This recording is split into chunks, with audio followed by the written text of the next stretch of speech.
Tammy, first week of work, dude. First week, new job. How'd it go? It was a roller coaster week. I'm fucking sure it was. First day was good. Second day rough. The third day good, and then fourth day was rough. And then I had a little break. I had to go teach a meeting to my old district, and so that was a nice little break and felt like I was in my old role. But it was definitely a whirlwind week, and I'm excited for the challenge. It's a good chance to just challenge myself and not be just neutral and stale. And life is about challenges and how you overcome it, and that's what I'm gonna do. Yeah, dude. So is the role you're in now, is this a role that you have held before? Yes, I held it back in 2018, so it's been 7 years since I've been in the four walls of a store and working with a team like that. So it's new. It's a whole new world. Post-COVID, everything's changed in store and stuff. So you're learning I'm learning everything on the run. fly. Yeah. And so it's like I said, been a whirlwind of emotions and just physically, I'm getting steps in and everything. Wellness journey wise.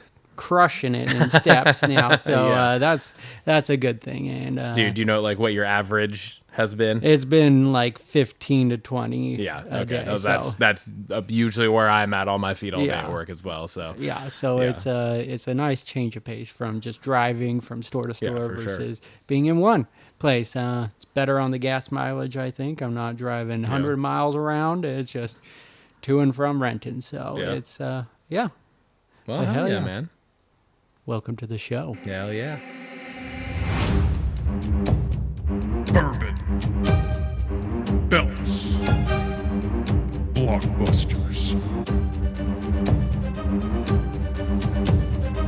You are listening to the Triple B Podcast.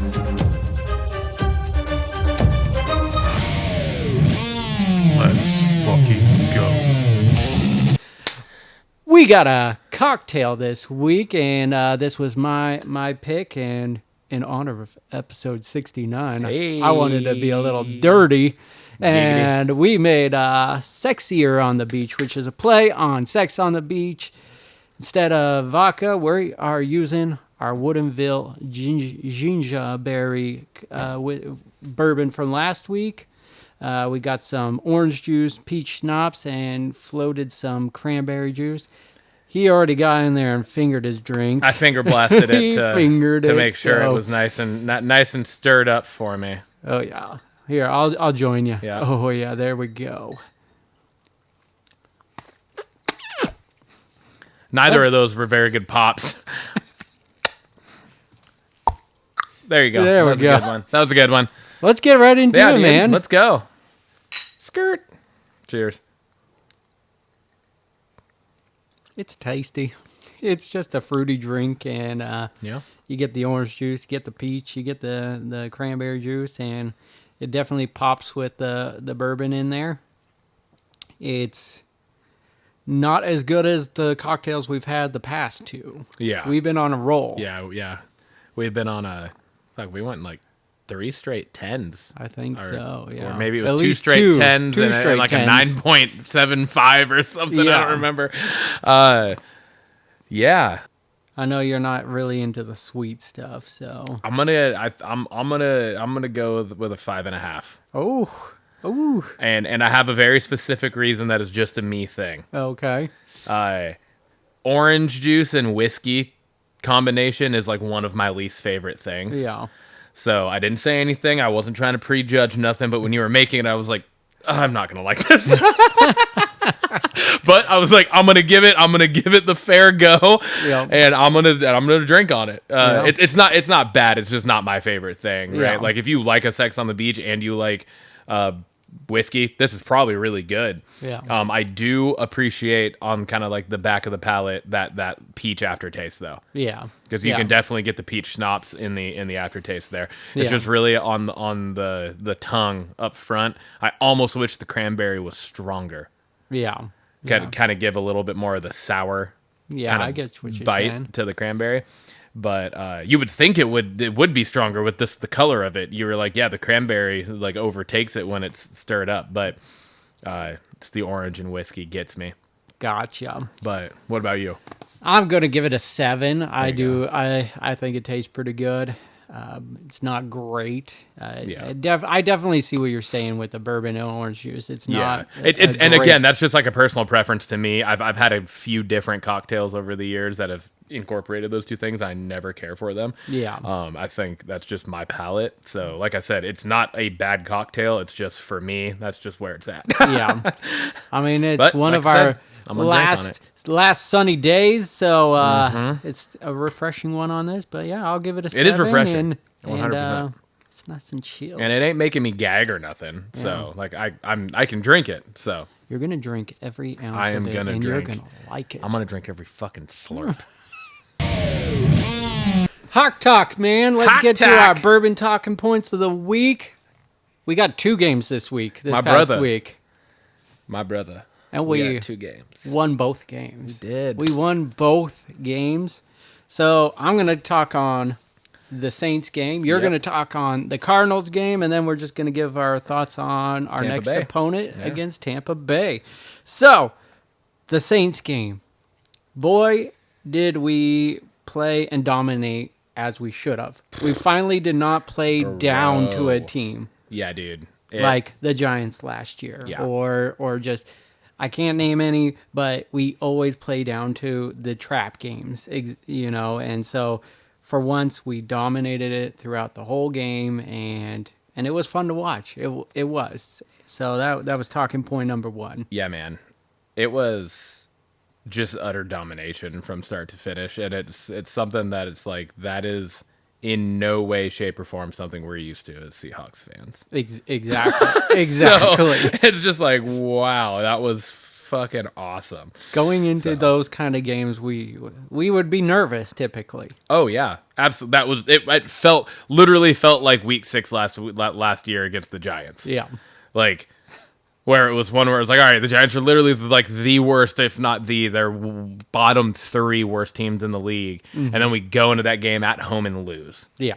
Yeah. And like, we lost the game. Like, the Giants didn't beat us. We fucking just straight up lost that game. Yes. And so it was just like one where it was like, oh my God, how's this going to go? Yeah. And we fucking just beat the fucking brakes off of them, which is exactly what should have happened. Horton is a blast to watch, and he's coming up big. He had a strong training camp and had some flashes in preseason, and then each week he just kind of builds up more and more, and it really splashed in Game 3 against the Saints. He had a punt return and then a touchdown catch. And so it's just been a blast to watch him play and develop throughout the season so far. I love him so much. It's one of those things where, and like Cup has started to, come alive more as these first few weeks have gone on. But it's going to be JSN and Torrey Horton as our 1 and 2 by the end of the season. I would be willing to bet. It's going to be those 2 as our 1 and 2, which is not a bad thing for Cooper Kupp at all. Having Cooper Kupp as the number 3 receiver, where defenses are like, okay, we really have to fucking pay attention to JSN and Torrey Horton now. Yeah. Cooper Kupp is going to be wide open, and our tight ends should be fucking used constantly because they're going to be there. Hell yeah, man. And then our D-line is leaps and bounds better from last season, and they are helping our defense out so much by not having to blitz or anything. Like, they are just dominating the front, where it's opening everything up for our defense, and it really shined in that Saints game and even into the Cardinals game as well, which you can talk on more. But it's just been really fun to watch, where just the front 4 are getting it done and pressuring the quarterback. We're in the top 3, I think, for QB pressures right now. So it's just insane, and it's been fun to watch. I love it. I'm so excited. It's one of those things where it's again, and we've talked about it like every week so far, but it's a different feel. Mm-hmm. It's a different feel on our defenses out there. It's not the feel as of years past where it was like, how are we going to fuck this up? It's how are we taking the ball back? You know, like that's the feel that it has. What do you got for Arizona? Defense balled out for 55 minutes. Yep. And then the offense completely let them down.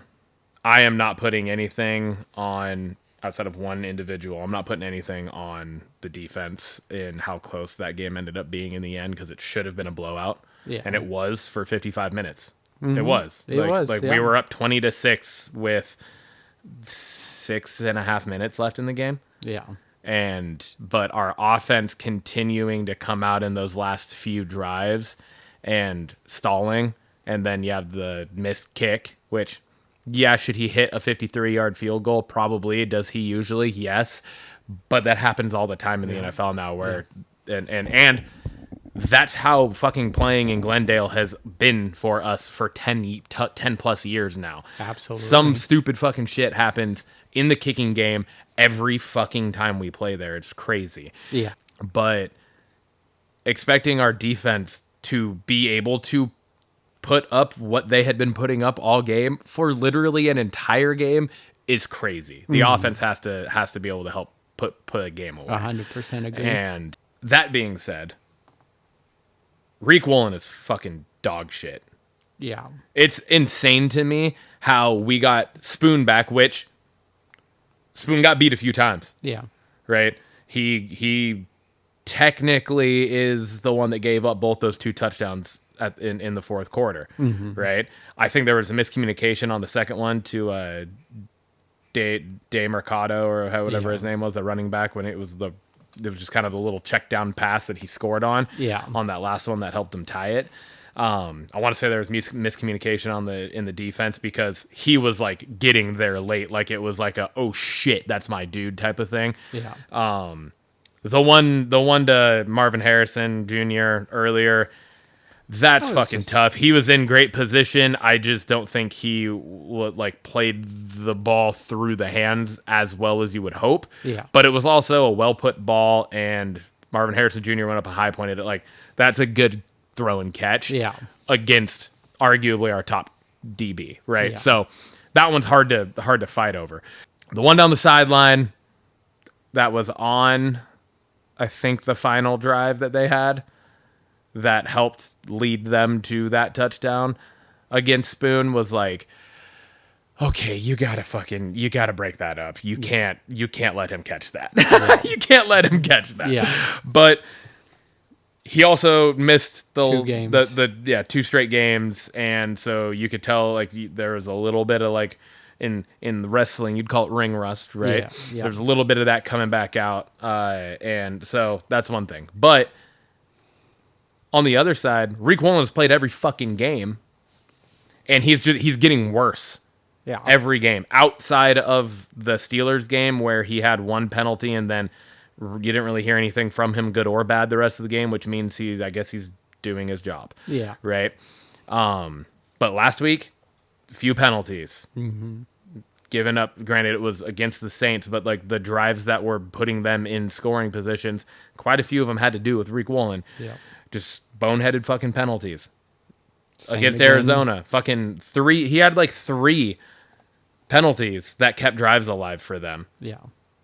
It's just like, what the fuck are we doing, man? I don't understand why. Was it Darian Kendrick? Yeah. Yeah. I didn't even fucking see him really I know. against Arizona. I'm sure he got some time, but why is it not fucking Spoon, Job, and him being our 3 main? Like, I at this agree. point, Reek Woolen should be our 4th string fucking corner.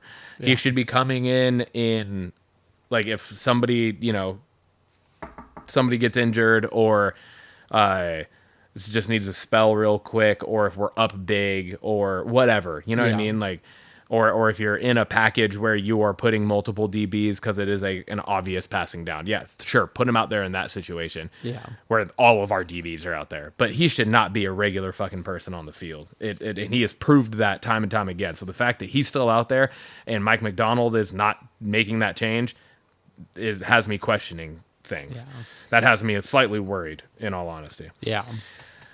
Lastly, Sam Darnold's fucking legit, dude. Dude, it's been a blast watching him. It has. He he has complete control of this offense. It's like, and it shows in the coaching because they tie it up, and it's like there's no fucking like nerves. There's nobody's scared. It's just like, all right, we're gonna go win this game. Yep. And you can see it in his body language. You can tell, like I said, in the coaching that they trust him because of the plays that they're having him make. Yeah. You know, and like they're like put the ball in his hands. Let's go. And I agree. it's been awesome. Texting my buddy Aaron, and I was just like, how different is it from going from Gino, who plays frantically? Yeah.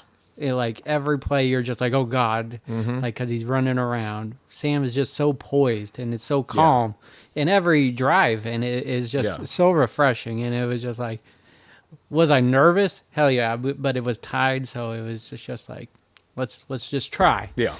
But they just gunned for it, and it worked, and it's been so much fun to watch. And JSN didn't have a catch for like the first 3 quarters, or maybe 3.5 quarters. Yeah, it was like 3.5. Then he ended up having fucking four catches or 5 catches in the fourth quarter, and to get out of bounds on that last. Oh my god, dude! God. I know. And the fact that they called him inbounds, and they had to go back and have it reviewed to overturn it was clear as day live. He fucking got out of bounds. Yeah. Like, it was like, what are we doing?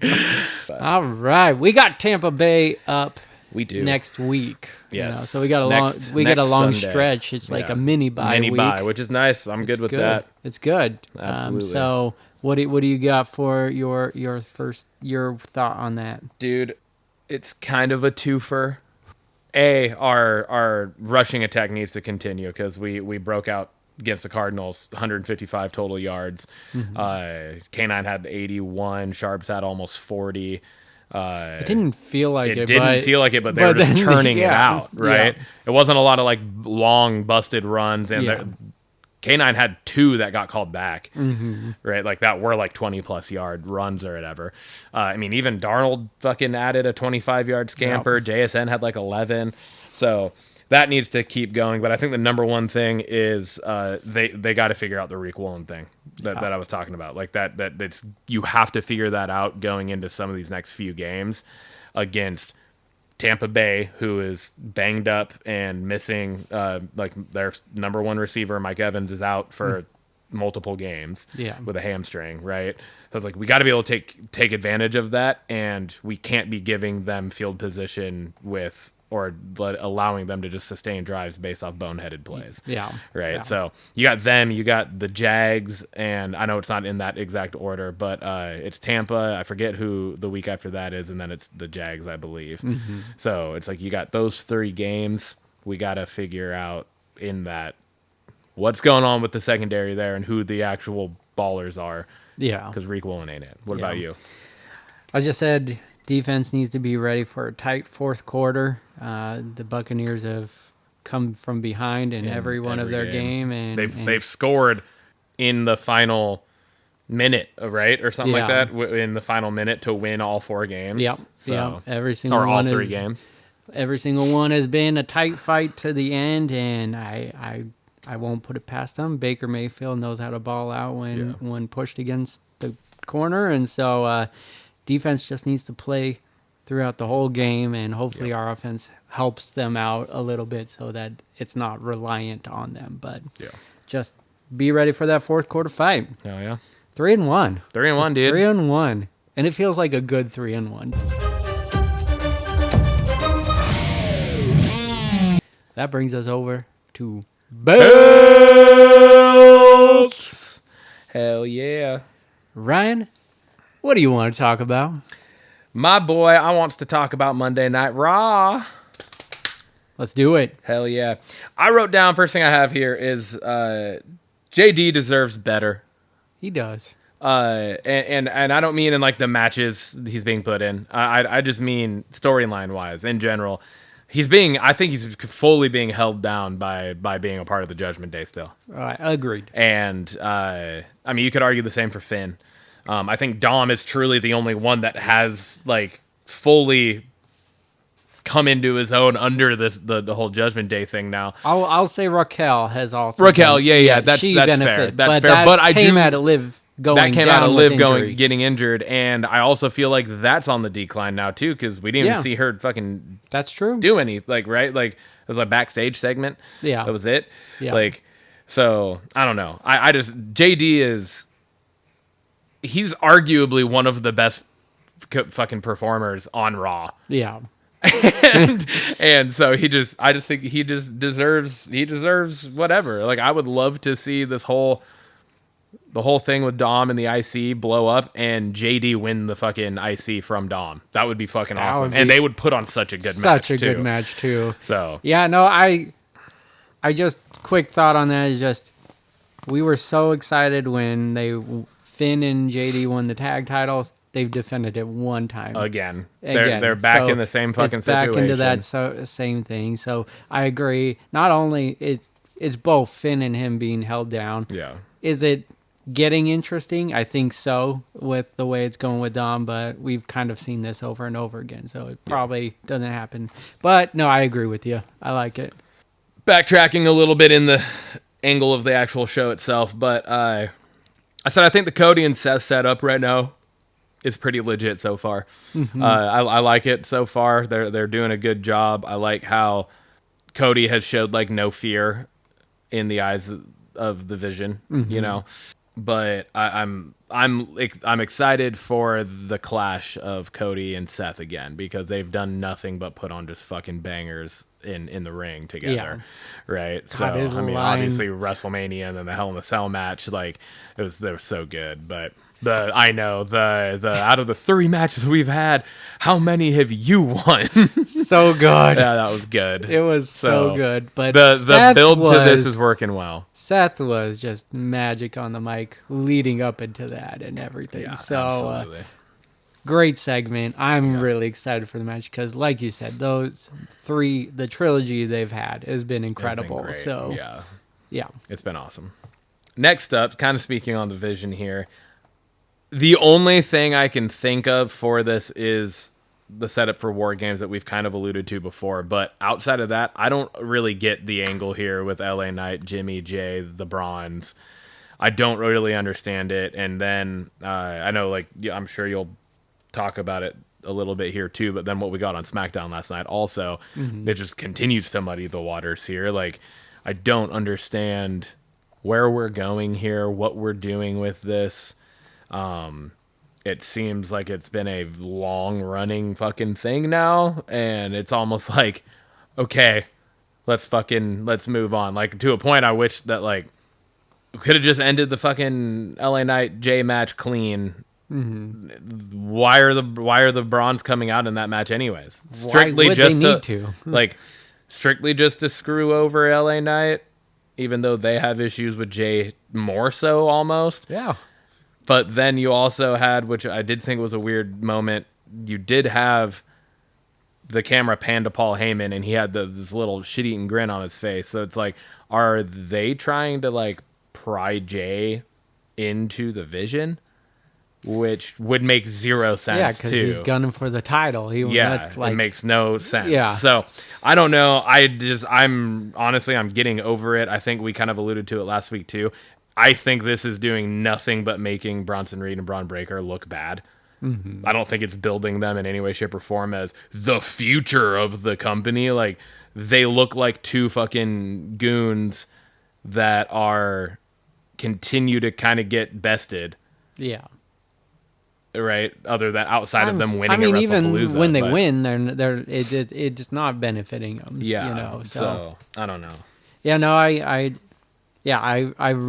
confused at where it's going. Like, was I excited for this Jay thing and LA Knight, but like, where is it going? Like, and why are the Bronze still involved if that's the direction they're going with is Jay and Knight? So I don't know. My banger of the night, though, which I feel like probably goes without saying, maybe, I don't know. Rhea and Asuka fucking tore the house down. Yes, they did. The match was absolutely fantastic. Even with a couple moments where it was like, well, I don't think that went how they wanted it to. They're both so good at playing off of it, like we've talked about before. And it's just like, I don't know, it was just so good. Like we mentioned at WrestlePalooza, that the Becky and AJ moment where it like didn't go how they wanted to, but they just went, Yes. they kept going. It didn't stall anything. Yeah. Asuka and Rhea are able to do the same shit. The Kabuki Warrior turn to end this didn't happen the way I thought it was going to. I was wrong there. It wasn't Kyrie that initiated it, which I think is a missed opportunity. But we still got it. Yes, we got it. It happened officially. Now they turned on EO. I have a PS to add on to this. Okay, let's hear it. Why was Rhea Ripley even hotter when she was covered in blue? Looking like a Smurfette. I know. I was like, what the hell is interesting? Episode 69. Yeah, spank, spank. But anyway, yeah, that was my banger. I liked the whole match. I liked the close. Like, even though I was like, you knew it was gonna happen. Like, I felt like it was like, all right, they're definitely turning here. Yeah. But it's still just like watching it actually come to fruition and watching Kyrie jump on and do the beatdown on Rhea and then EO too, and it was just like, okay, like they went full heel turn there. So it felt good. I liked it. I hope this doesn't deter from hearing the Kyrie, because she's not going to be talking to him very often, I would imagine. Yeah. So there's no longer to pull her. But no, I thought the match was great and the turn was great. So great pick on the banger of the night. Bringing it over to you on SmackDown, my buddy. What you got? I'm going to start with Nia Jade and Tiffany Stratton. The match was good. Yeah. Up until the very end. Yeah. But the match was good. Was that a ref thing? What happened? I think it was ref and Nia at the, like, both of them. Maybe Jade was supposed to pull the ref, but she was out of it because of her huge ass gash. Yeah, that was brutal. Was that from her going into the steps? Yeah. Yeah. I think Nia pushed her too hard, too close. Yeah. Because go fucking figure. It's Nia Jax. Hurting someone. Shocker. Yeah. Everything was great up until that part. And I think the ref should have just counted it. I get, like, there was but the match ended right afterwards with the moonsault. Like, might as well have just counted the 3 right there. Should have just counted 3. I think it was awkward, though, too, because I think all of that started with the weird timing. Yeah. I think it was actually Tiffany. Yeah, probably because the wrong spot. No, I think Tiffany was supposed... The drop kick she hit on Jade was after Nia kicked out. I think she was supposed to drop kick her out of the pinfall and then her cover Nia. But it was awkward because you could see Nia kind of looking towards that side of the ring and like could see that Tiffany was not getting in to do that. Yeah. So she kicked out.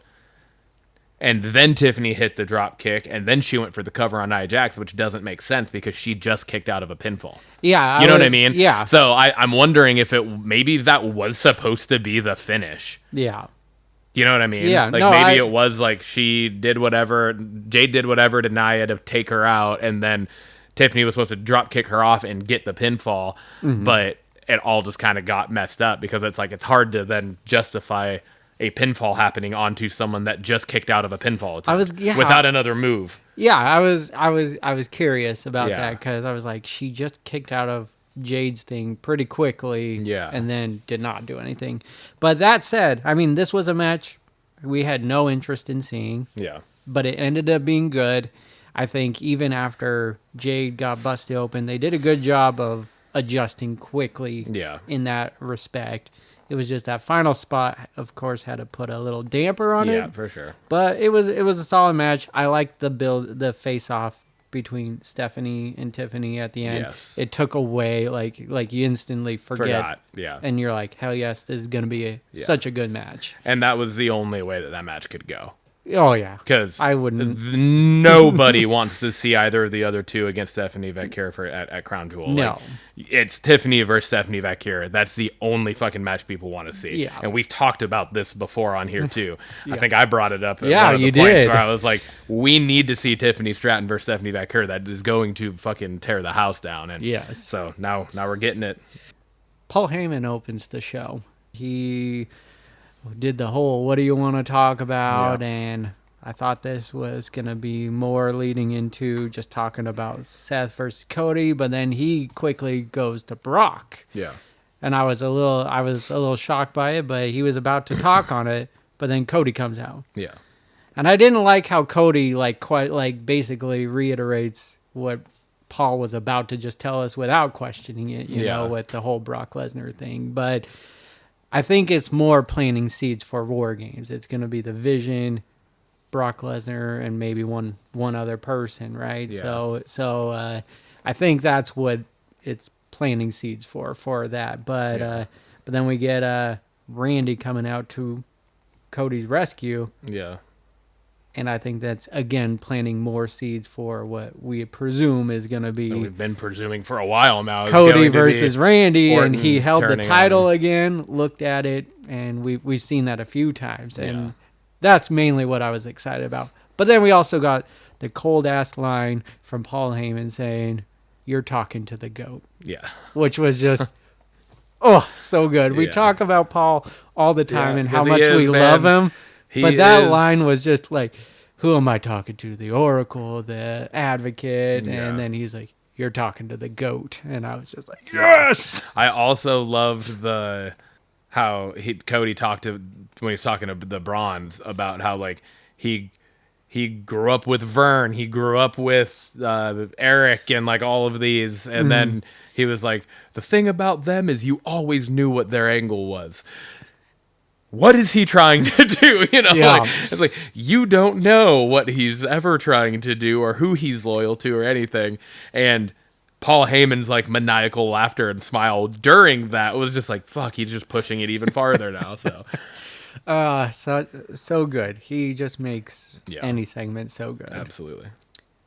Next up, the Drew McIntyre segment here. We get him.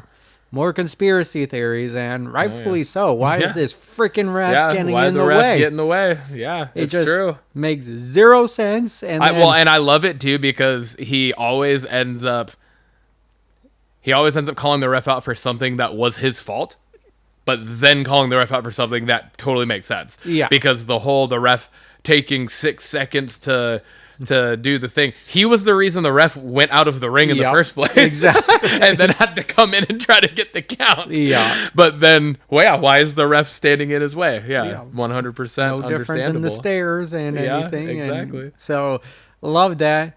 But then we get returning Jacob Fatu.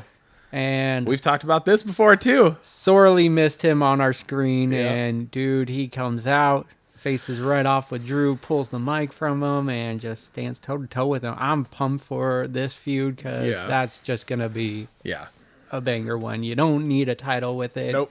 And they're going to go word for word on the mic, and they're going to go toe-to-toe in the ring, and it's going to be so good. I'm so excited. So good. So good, yes. Very excited for that one. I love everything about Jacob Fatu. I love everything about Drew. You couldn't ask for better right now. Yeah. Exactly. In my banger of the night, the U.S. Open Challenge is doing what it's supposed to do. And last night's match was Javon Evans and Sammy tore the house down. That was so good. It's what it's all about, is building up new up-and-coming faces or just highlighting someone that hasn't been maybe put on the show recently. And this was, sorry to cut you off, but this was the first one in now the 4 weeks that he's been doing this that we didn't know who it was going to be. That's true. And that's how the US Open Challenge should be. It shouldn't be surprised. It shouldn't be telling us who the match is going to be against in the background. Yeah. Or in the back. It should be Sammy comes out just like Angle did, just like Cena did. Like it should be who wants it. Yeah. And then music hits and it's shock factor to the fans. I think that is a very important part of this. Absolutely. That has been being missed. Yeah. Which leads me, I don't like the fact that fucking Shinsuke Nakamura is lingering in the background. Yeah. Did he linger again last night? When Sammy was talking to Penta. Oh, okay. Backstage. He was lingering in the background. And I'm just like, I don't like that because, okay, yeah, we get it. Shinsuke's going to end up being somebody that's going to come out and challenge for the U.S. title. Yeah. And knowing the fucking company lately, they're probably going to have him fucking win it from Sammy, which is going to be fucking stupid. Hopefully not. But maybe it'll be just a refresh back to his old character, the face Shinsuke, and they tore down the house in NXT. So it could happen. What I like is that Javon has not been on the main roster, but the crowd was so into him, so and hot for him, dude. he just balled out, and it was just refreshing to see. And I think his J Cutter is he just floats, he just flies. He is so the boy is bouncy high in the air. Cody Rhodes needs to take some notes here, because the thing about it is not only is it just like astonishing of how high he can get, but him going that high makes the move 1,000 times better and easier to successfully hit. Because he just goes up high and he's looking for the person. That lets the person take the move, get kind of glide into position to catch it. Yeah. Where Cody's is more like boom, boom, up, and it's more like a missile. Yeah, like straight at him. It's really difficult for someone to catch that perfectly, you know? Yeah, so. Agreed. And I think hopefully more NXT people accept this challenge as long as it keeps going, because it's a good way to highlight them, get the crowd familiar with them, so that when they eventually do make their main roster debut and stay, they'll have some fan base already knowing who they are. So great segment, loved the match, and awesome, man. It was awesome. Really bravo to Javon Evans, because it was so good. Yeah, it was awesome. I loved it.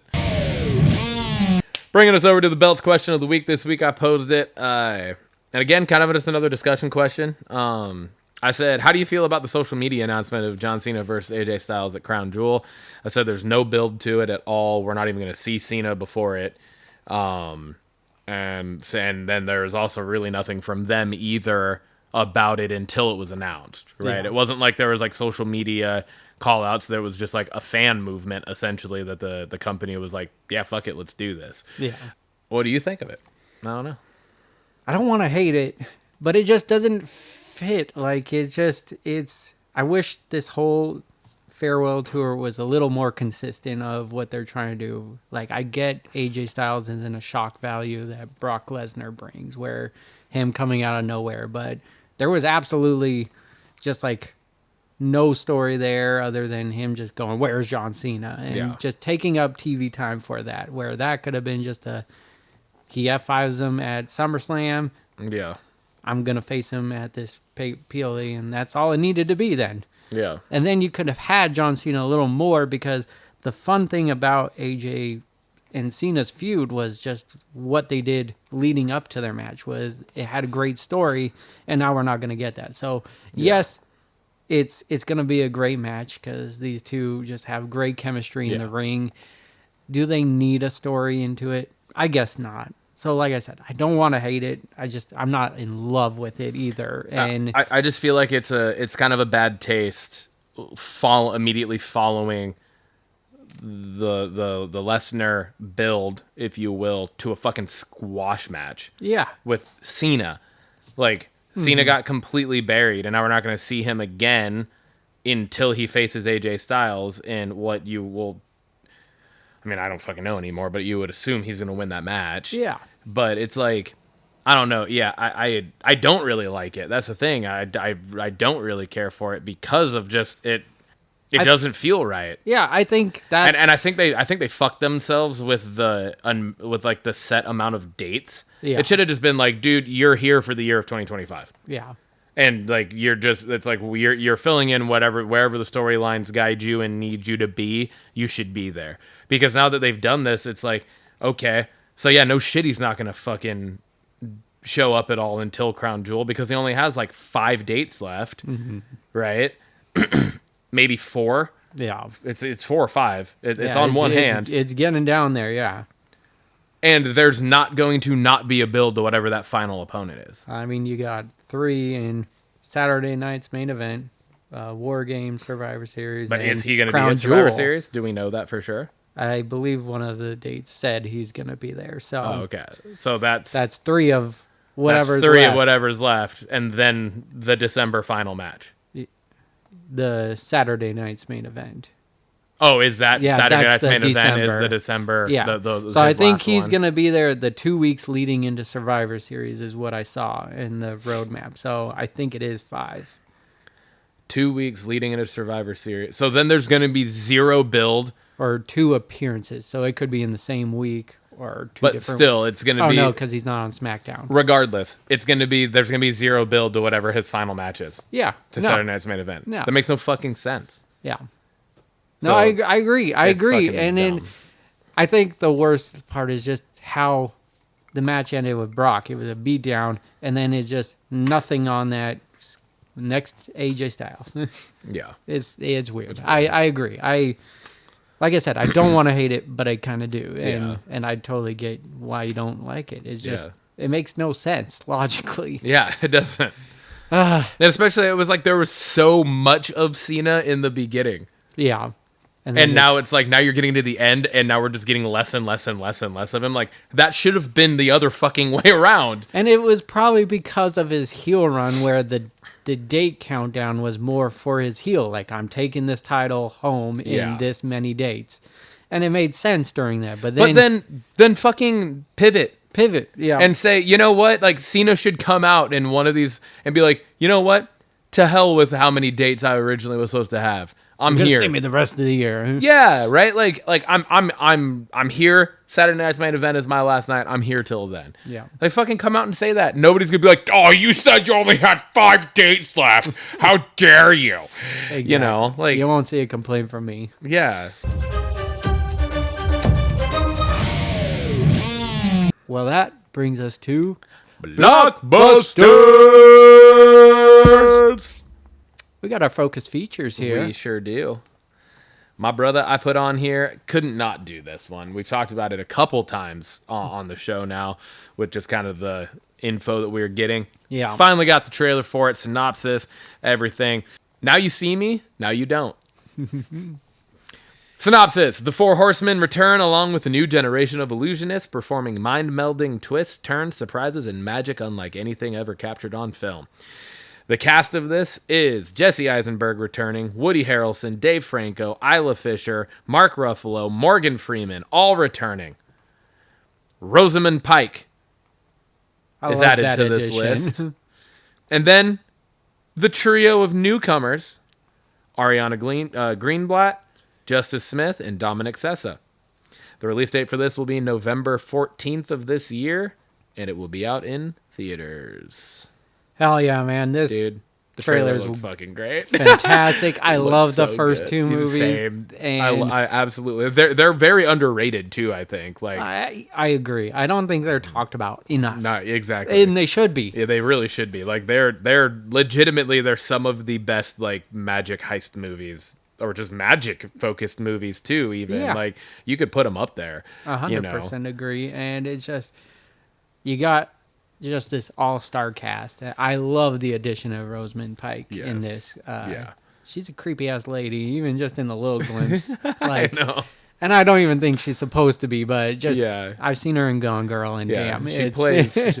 she can play that part. Yes, very well. she does, but just the comedy landing on Woody Harrelson, Dave Franco, and Eisenberg. It's just so much fun, and then you add in 3 more of these new faces, and they play off them well. And correct me if I'm wrong. Did we see Mark Ruffalo in this trailer? I don't think so. We did. I know, obviously, we saw Morgan Freeman. Yeah. And that's what I was like, oh, I wonder if Mark Ruffalo is going to come back for this too. And then I read in the cast that he is there, and I was like, all right, cool. But I didn't notice seeing him in the the trailer. No, I don't remember seeing him either. But it looks like it's going to be another wild ride. And absolutely. Is it November yet? I know, because I want to go. The bride, a lonely Frankenstein, travels to 1930s Chicago to ask groundbreaking scientist Dr. Euphronius to create a companion for him. The two revive a murdered young woman, and the bride is born. What ensues is beyond what either of them imagined. Murder, possession, a wild and radical cultural movement, and outlaw lovers in a wild and combustible romance. The cast is Christian Bale, Jesse Buckley, Jake Gyllenhaal, and this is going to be coming out next year in March 6th of 2026. and the platform is in the theaters. Yes. What'd you think of this? Dude, I had this trailer copy and pasted because I was going to add it to what's in the news. And then when I opened it, I was like, fuck yeah, there we go. It looks fucking awesome. It looks really good. It looks very almost like noir. Yeah, kind of like setting. Sin City. Yeah. Very, they had like very colors popping like out that. Yeah. in it and everything, but Yeah. kind of black and white, but not. For sure. I don't know. I just think it's a very interesting kind of take on this that we've seen countless times. Yeah. You know, different iterations of this story, and I just think it's a very interesting take on it. It looks pretty unique. So fucking Christian Bale and Jake Gyllenhaal in a fucking movie together. Like, Hell yeah, and it's. I don't really know who Jessie Buckley is, but she plays obviously the bride, Yeah. and she looks phenomenal in this. So, fuck yeah, I'm here for it. I'm super pumped. I love Christian Bale, and it just feels like he crushes any role he's in. And so I'm excited for that. Kind of gives me vibes of like Joker, Folie à Deux, kind of like the play of Harley and Joker. I'm really excited for this. I just love the style of the trailer, and just it built more of an atmosphere than it did a spoiler of what's gonna go on. I just got more questions of how this movie's gonna play out, but I like the tone of it. It looks like it's gonna be a fun one for sure. What's in the news? What is in the news? Got a handful of things on here again this week. We got an official trailer for The Last Frontier. Yeah, we watched the teaser, and it was just a quick little... and it was like gripping. You're like, oh fuck! And now we actually got like a legitimate look at what's going on, and we got, of course, Jason Clarke's character actually in this now, who is like the lead guy, which was funny because we talked about that too. I was like, he's like the main character, and he wasn't in the teaser at all, but he's in this, and we're getting kind of the work between him being like the U.S. Marshal up in Alaska, and then also like the FBI or whatever, and kind of the bickering back and forth between them, where it seems to be a normal thing, at least that we see in Hollywood a lot, is just like fighting in inter-force fighting with different law enforcement agencies.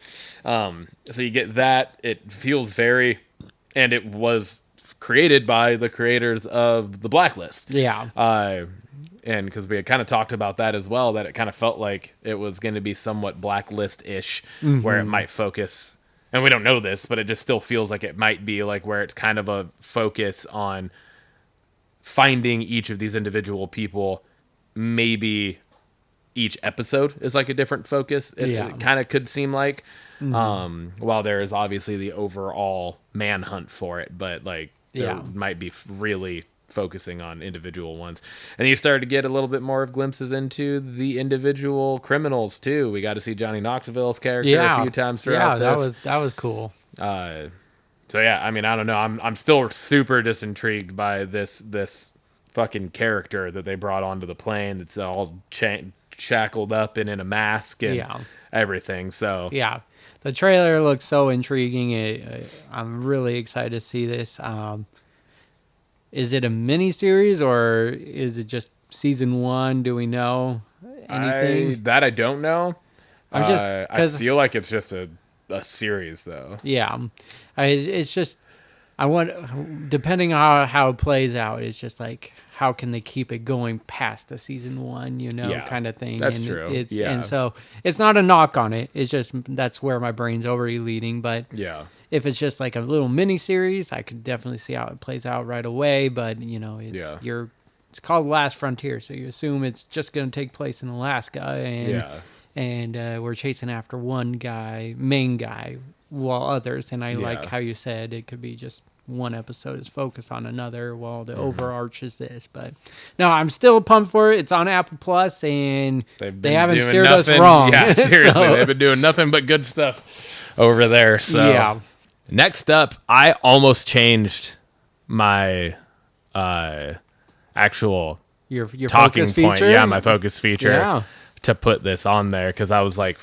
fuck, this looks wild. And I meant to look it up and I never did, but is the old lady in this, is it the same lady from Weapons? Oh, Aunt Gladys? It reminds me so much. It looks very much like her, so I was like, that might be, and totally fitting. Almost same character. We got a trailer for a movie called Vicious. It's got Dakota Fanning in it, and this older lady who I just said I didn't look up who it was, but it looked like Aunt Gladys from Weapons. Yeah, it did. And fuck, dude, it starts. You get Dakota Fanning answering her door, and I will be totally honest with you. After the Watchers, yeah, I was a little like, oh, another Dakota Fanning horror movie vehicle. I don't think she was bad she wasn't the bad part of that movie. But yeah, I get what you're saying. Yeah, and then I watched the trailer and I was like, fuck. So she opens her door to this old lady. It's cold, kind of like a wintry night maybe. And she's like, oh, do you need help? Here, why don't you come on in? And then you'd never do that. Never invite some random person that shows up on your doorstep into your house. No matter how much help you think they might need, fuck them. Don't do it. It's just a bad idea. Call the police. Be like, hey, I think this person might need some help. I'm going to leave them on the front porch for now. That's where they're going to be when you get here. And if they're not here, they were probably not here for a good reason. Right? End movie. Yeah. Right there. Movie's over. You lived. You're fine. You're safe. But anyways, then the old lady says, we're going to start now. And it's like, what? And then she takes out a fucking hourglass and flips it over. And then she just tells Dakota Fanning, you're going to die tonight unless you do these 3 things or whatever the fuck it was. And then you just get fucking chaos ensuing throughout the rest of the trailer. It looks creepy as all fuck, and I'm here for it. It looks legit, man. I was like, 'cause I saw the thumbnail for this throughout the week, and then finally watched the trailer yesterday, and I was just like, is it just gonna be another Watchers? And then I just watched the trailer, and I was like, no, it's not. Yeah. This looks so good, legit, and looks creepy. I got good hopes for this one. It looks like it's going to be a fun one. It's on Paramount Plus, and so I like it. I love it. Next up, we have the Wicked for Good trailer. It just... Once again, man. I'm ready. I'm Me ready too. for it. It looks fantastic. I fought everything to watch the first one. It wasn't in what I wanted to, but then we did it for Blockbusters. I would not have watched that probably if we didn't do it on the show. Yeah. Honestly, and it's nothing against it. It's just yeah. It wasn't one that necessarily caught my attention. We've had even with all of the buzz around it. I just was kind of one where I was like, all right. And then we watched it and I was like, okay, that was pretty fucking good. Yeah. It was long, but it was pretty fucking good. This trailer just picks up right where that left off, and I'm excited for it, dude. Yeah. I just like I said, it wasn't something I thought I would enjoy. Yep. I did. I'm ready for part 2. Yes. It looks like it's gonna be awesome. Yeah, it looks great. Lastly, on my part here, we have Lazarus trailer here. I thought this looked new show coming out. Cool premise. I know. Essentially, this dude finds out that his dad committed suicide. And then, well, that's what it was made to look like, at least. And then he starts going on the kind of this wild goose chase, it seems like, of trying to figure out what actually happened to his dad because the things just don't make sense. There was apparently a note written that was didn't really make sense that much as a actual suicide note. And then he starts seeing some things, one might say. Ghosts? Starts seeing some ghost-like situations here. And yeah, it just, again, chaos just kind of ensues, and his life starts to kind of spiral out of control, it seems like, because he's trying to figure out what the fuck happened, but everything he's saying and all the leads he's following make him look like he's fucking going mentally insane. And he's the one, potentially the person killer, being the killer, and or if not his own dad, some of these other people that have mysteriously also died or vanished. And so I don't know. It just I watched this and I was like, fuck, that's kind of crazy looking. So I want to put it on here. Yeah, as the trailer was playing out, like, oh, that's a cool concept, and then it just kept playing on. I was like, oh, this is going into full chaos. He's looking like the bad guy in this all, and it looks like it's gonna be fun. Kind of like a Stir of Echoes, but into a TV show kind of thing, and so I like it. Yeah, I thought I was pretty excited about it. So hell yeah, and that's gonna be on Amazon Prime. Yep, Prime Video. Yep, that's a Prime Video one. So I got next Martin Scorsese project, and it's gonna be with Leo DiCaprio and Jennifer Lawrence, and they previously teamed up in the movie Don't Look Up, and but this one is like a ghost story kind of movie, and it's called What Happens at Night. I mean, Martin Scorsese is a legend, and I love everything that has Leo DiCaprio in it. And Jennifer Lawrence. Exactly. And so it's just exciting to see what projects he has up next. I'm just pretty pumped for the idea of this one. So same. Anything that has to do with those three individually, but then especially you put them all together, fuck yeah, I'm here for it. Yeah, so exactly. I'm stoked. Lastly, I got The Astronaut.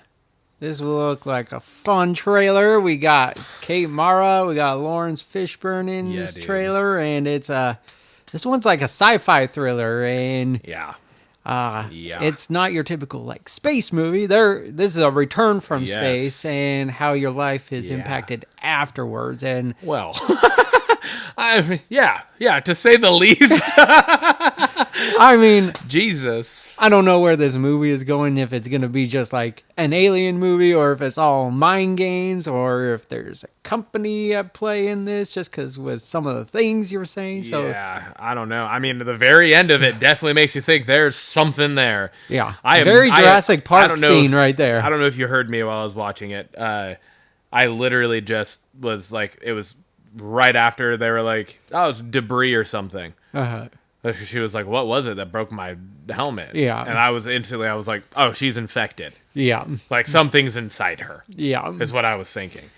Didn't necessarily get any more of that per se, like at least in a parasite of some form for the rest of the trailer. But definitely there's something connected with whatever is happening and inside her head. Yeah. For sure. So I don't know what the fuck's going on, but it's definitely more than just hallucinating. Yeah, no kidding, right? Because you got the dad carrying the daughter and all like the flock of birds or whatever the fuck the flock was of whatever it was coming at him and stuff. So that looks fucking... It looks wild. Like you're going to be suction cup to your seat. Yeah. And edge of your not seat. Going to be... There's no suction cup. Yeah, exactly. It's going to be your butthole. So I love how they kind of just you're putting me out in the middle where nowhere. It sounds like a horror movie. Yeah. And that's like a horror movie. Kind of what it is. So that looks awesome. I'm fucking stoked for that. That brings us to our special segment of the week. It was a long month. We got 5 weeks into this one, and so it is the end of September, which means it's our binge cap, where you just recap me on what you've been watching, and if you got any high recommendations for our listeners out there. So, what we've been watching wasn't as big of a binge cap as my previous months were, but and there wasn't necessarily anything. I haven't finished anything this month, outside of 2 movies that I've watched over and over and over and over and over and over and over and over and over and over and over again. That being Frozen 1 and Frozen 2 has been on practically repeat in our house recently. Lindsay hates it. I only get a little bit of it from time to time because I'm at work all day. So I don't hate it necessarily. I love both those movies. I think they're 2 of Disney's best things that they've ever done. Those movies are fantastic. But neither here nor there. Yeah. Still making my way through Alien Earth. Okay. I don't remember how many episodes I'm in now. 5 maybe. Yeah. I think...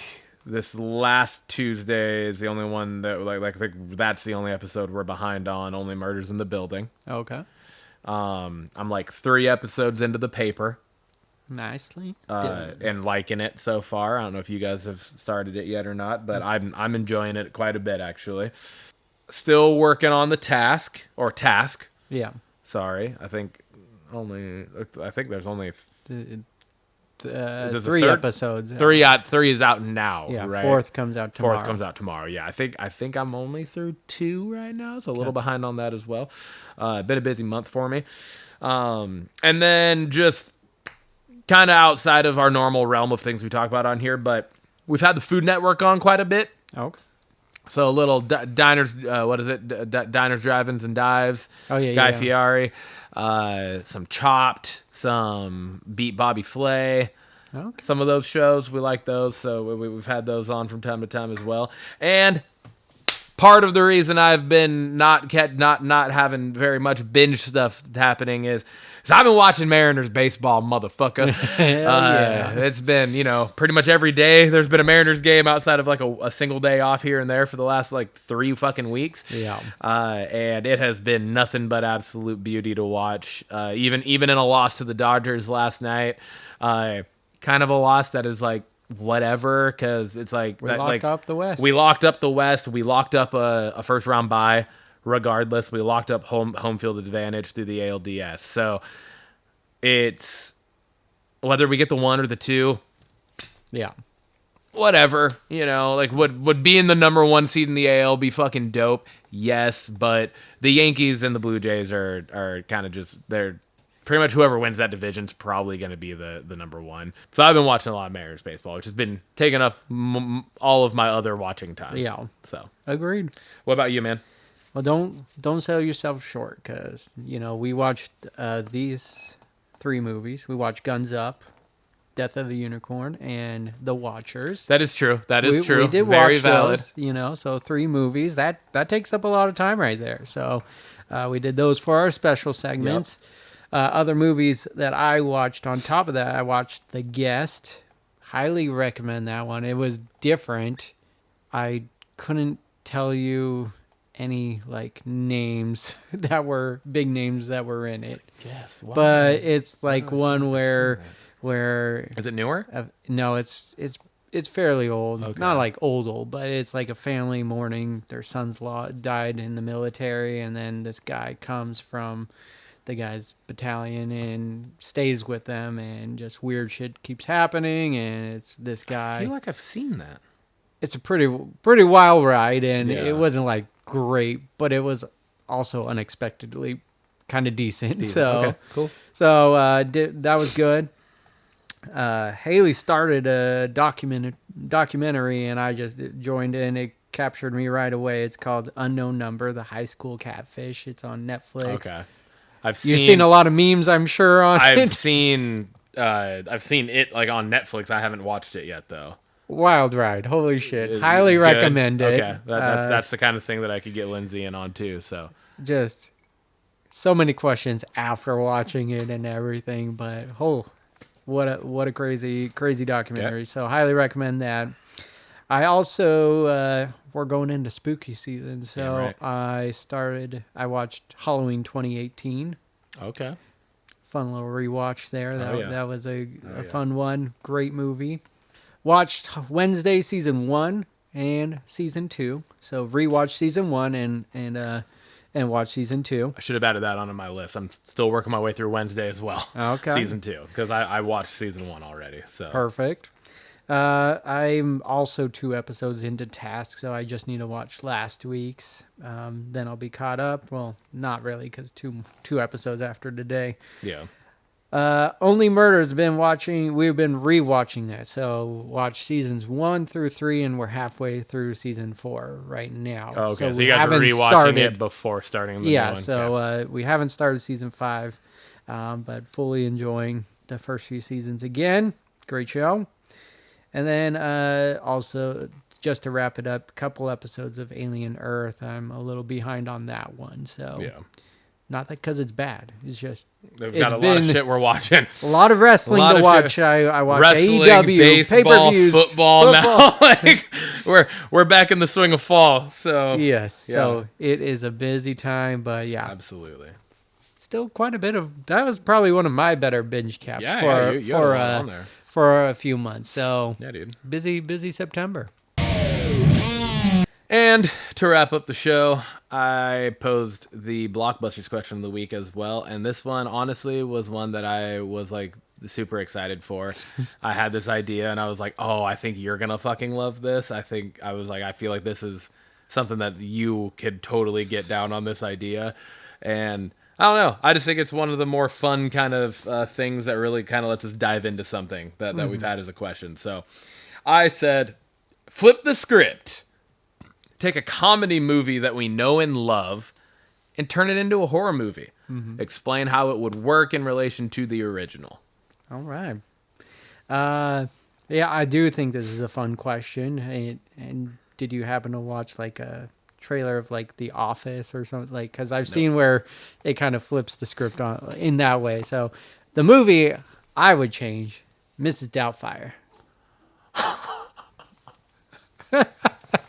Oh fuck! I like your reaction already. Oh.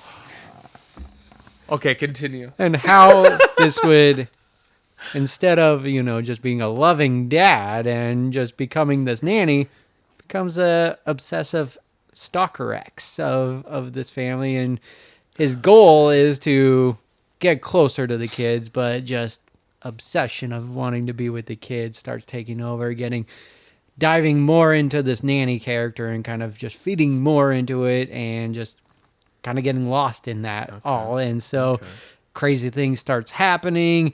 The end game is after, get rid of the ex and then the ex's new boyfriend and get after the kids. But it just turns into this violent little build up to the resolution of it. I like that. That's dealing with like mental illness and everything in there. That's a fucking guy. I thought when you first said it, I thought you were going to go in a completely different way. I thought it was going to be like even darker. I thought you were going to go in like the terms of it's not just Mrs. Doubtfire in terms of like his own family babysitter, but he just like turns into this nanny that just starts murdering kids or something. And I was like, fuck. No, it was dealing with the same family. Yeah, I see what you did. Okay. And the tagline, she just wanted to be part of the family forever. Ooh, I like that. That's good. What did you get? What did you put? Wedding Crashers. Oh, I'm curious. How are we going with this? So they still make up backstories to fit into these weddings, right? They come up with these identities, these egos. They have these long running backstories, but it's to actually murder attendees at different weddings. Shit. They're serial killers. They go to these weddings under these false identities, and the fake IDs allow them to fly under the radar when police are interviewing guests. Mm-hmm. Because, they're going to have a guest list or whatever, or they might have like a sign-in or whatever. They're probably not on it, first off. Yeah. And if they are, they're under false names. That's true. Right? There's no rhyme or reason to the victims here.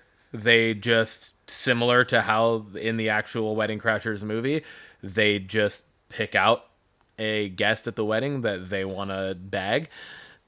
Literally the exact same. Yeah. I like it. This, instead of begging them in bed, it's... Actually, here, let me put it this way. Bag, not shag. Episode 69. There you go. Yeah. So, building the reputation as the notorious and titular wedding slashers. Love it. Yeah. Love it. Hell yeah. Love the premise. Totally makes sense. I could see that as a slasher film. I know, right? It could be so good. And being shot from like the point of view similar to Wedding Crashers of like the people doing it. Yeah. Right? As opposed to just like being different weddings where these people are getting killed and you don't know who it is. It's not a who done it. Yeah. You start the movie knowing who the fuck done it. Yeah. Right? Does the police catch up with them down the road and slit their throats? It was a good one. Oh, man. I love that. Dude. That was a fun question. Yeah, that was solid. I was excited about it. Episode 69. Giggity. Cheers. Let's fucking go.